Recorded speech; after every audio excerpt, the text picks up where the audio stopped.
Je vais vous parler aujourd'hui de l'acquisition des congés payés en cas d'arrêt maladie, accident de travail, maladie professionnelle.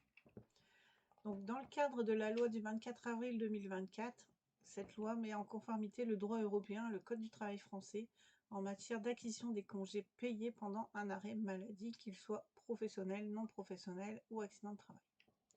Rappel du contexte. Donc, en septembre 2023, la Cour de cassation avait jugé qu'il ne convenait de ne pas utiliser les deux règles du Code du travail français n'étant pas conformes au droit européen.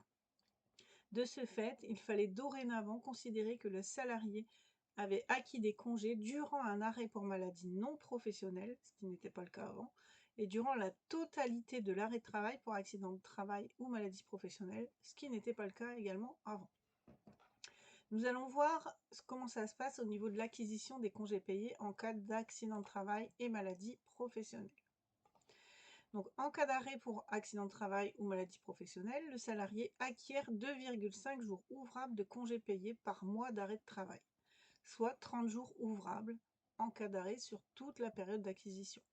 Pour rappel, la période d'acquisition dans le cadre général est du 1er juin au 31 mai de l'année suivante. Le Code du travail prévoit maintenant que le salarié acquiert les congés pendant toute la période de l'arrêt, et non plus uniquement la première année comme c'était le cas avant. Lorsqu'un salarié sera absent sur 2 périodes d'acquisition de congés dans le cadre d'un accident de travail ou d'une maladie professionnelle, il pourra acquérir 2 fois les 30 jours pour une période complète. Voyons maintenant ce qui se passe en matière de congés payés dans le cadre d'une maladie non professionnelle. Donc, dans le cadre d'une maladie non professionnelle, le salarié acquiert non pas 2,5 jours, mais 2 jours ouvrables de congés payés par mois d'arrêt de travail d'origine non professionnelle. Le Code du travail prévoit maintenant que ces périodes sont assimilées à des périodes de travail pour l'acquisition des congés. Mais au lieu d'acquérir 2,5 jours ouvrables, le salarié n'acquiert que 2 jours ouvrables par mois. L'objectif étant de limiter l'impact pour les entreprises. Il n'y a pas de condition d'ancienneté, pas de condition de subrogation ni de durée préalable du salarié. C'est-à-dire qu'un salarié nouvellement embauché va pouvoir bénéficier directement de ces congés. Lorsqu'un salarié est malade pendant toute la période d'acquisition, il acquiert 24 jours ouvrables, soit le socle de 4 semaines prévu par le droit européen. C'est un socle minimum. Lorsque le salarié est malade une partie de la période d'acquisition, il faudra appliquer les deux règles. Nous allons voir un exemple. Dans cet exemple, le salarié est en maladie non professionnelle du 1er juin 2024 au 31 octobre 2025, soit 5 mois. Il reprend ensuite le travail en novembre et sera présent jusque fin mai, c'est-à-dire la fin de la période d'acquisition des congés. Pour déterminer son droit à congé, je vais calculer donc de juin à octobre 5 mois fois 2 jours, puisque comme on l'a vu précédemment, en cas de maladie non professionnelle, on acquiert 2 jours de congé et non pas 2,5 jours. Il aura donc 10 jours. Et puis de novembre à mai, je vais calculer donc 7 mois fois 2 jours et demi, soit 17,5 jours, ce qui lui fera un total de congés payés acquis de 27,5 jours. Nous allons voir maintenant ce qui se passe au niveau de l'indemnité de congés payés. Pour rappel, l'indemnité de congés payés, vous devez faire le comparatif entre le maintien de salaire et le 1/10, et puis appliquer ce qui est le plus favorable aux salariés. Il y a des petites modifications quant à cette règle, notamment pour le calcul de l'ICP de congés payés en lien avec la maladie non professionnelle. La règle du 1/10 va changer un petit peu. Donc, le Code du travail modifié par l'article L 3141-24 prévoit que le calcul de l'indemnité de congé payée doit être réalisé selon la règle du 1/10 sur la base de rémunération fictive correspondant aux périodes d'arrêt maladie non professionnelle, mais uniquement sur la base de 80%. Qu'est-ce que ça veut dire? Alors, je vais vous donner un exemple. Un salarié perçoit 2 000 euros. Il est malade 4 mois sur la période d'acquisition de référence. Le reste du temps, il a travaillé. Il perçoit une prime de froid de 100 euros brut par mois. Donc, prime de froid, c'est une prime liée aux conditions de travail, donc elle va rentrer dans notre assiette du 1/10.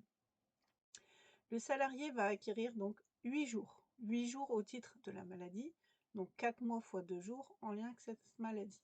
Puis il va acquérir 20 jours, puisqu'il a travaillé 8 mois, donc 8 mois à 2,5 jours, soit 20 jours. Ce qui lui fait donc un total de congés acquis de 28 jours.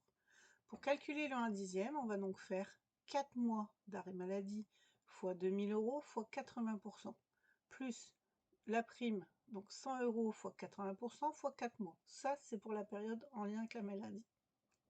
Et ensuite, on prendra 100% pour le reste, c'est-à-dire 8 mois fois 2000 € plus 8 mois de la prime à 100 €. Voyons maintenant ce qui se passe au niveau des équivalences. Donc, pour rappel, les équivalences, ce sont des périodes de travail qui sont considérées comme un mois de travail. Donc, on retrouve les périodes suivantes, donc 4 semaines de travail, 24 jours de travail si l'horaire est réparti sur 6 jours, 20 jours de travail si l'horaire est réparti sur 5 jours.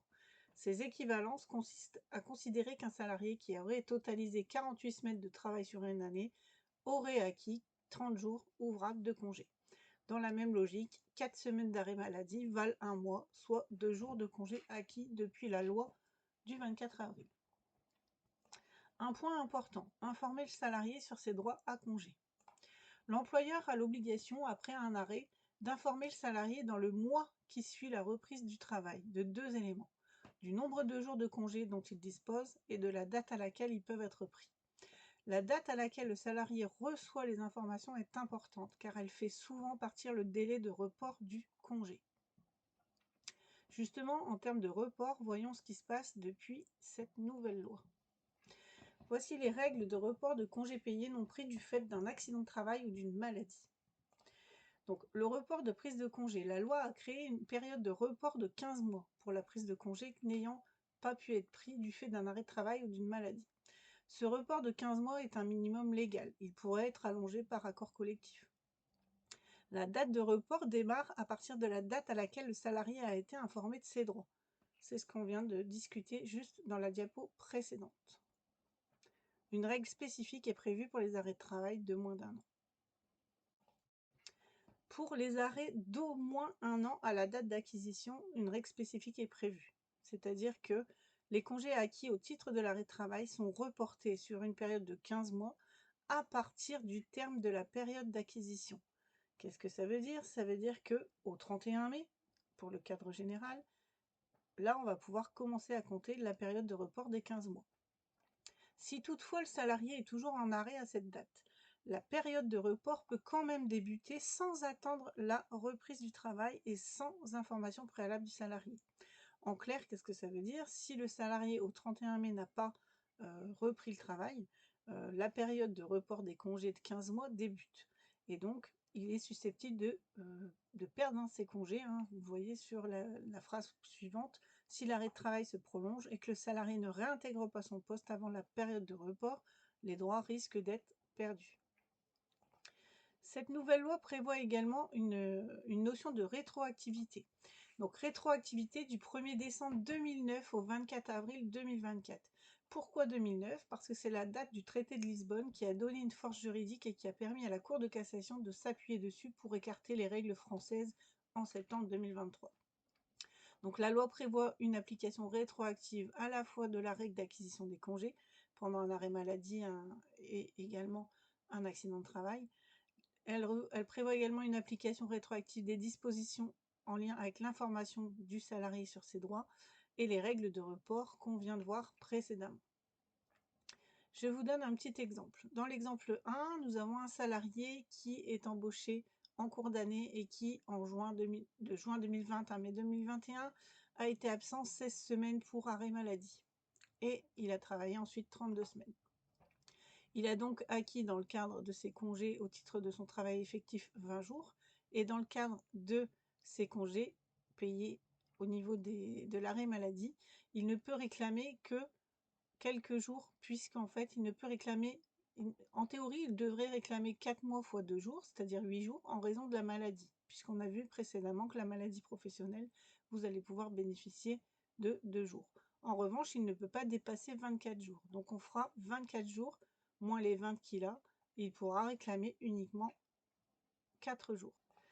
Dans l'exemple 2, vous avez un salarié qui là a déjà acquis au titre de son travail effectif 25 jours.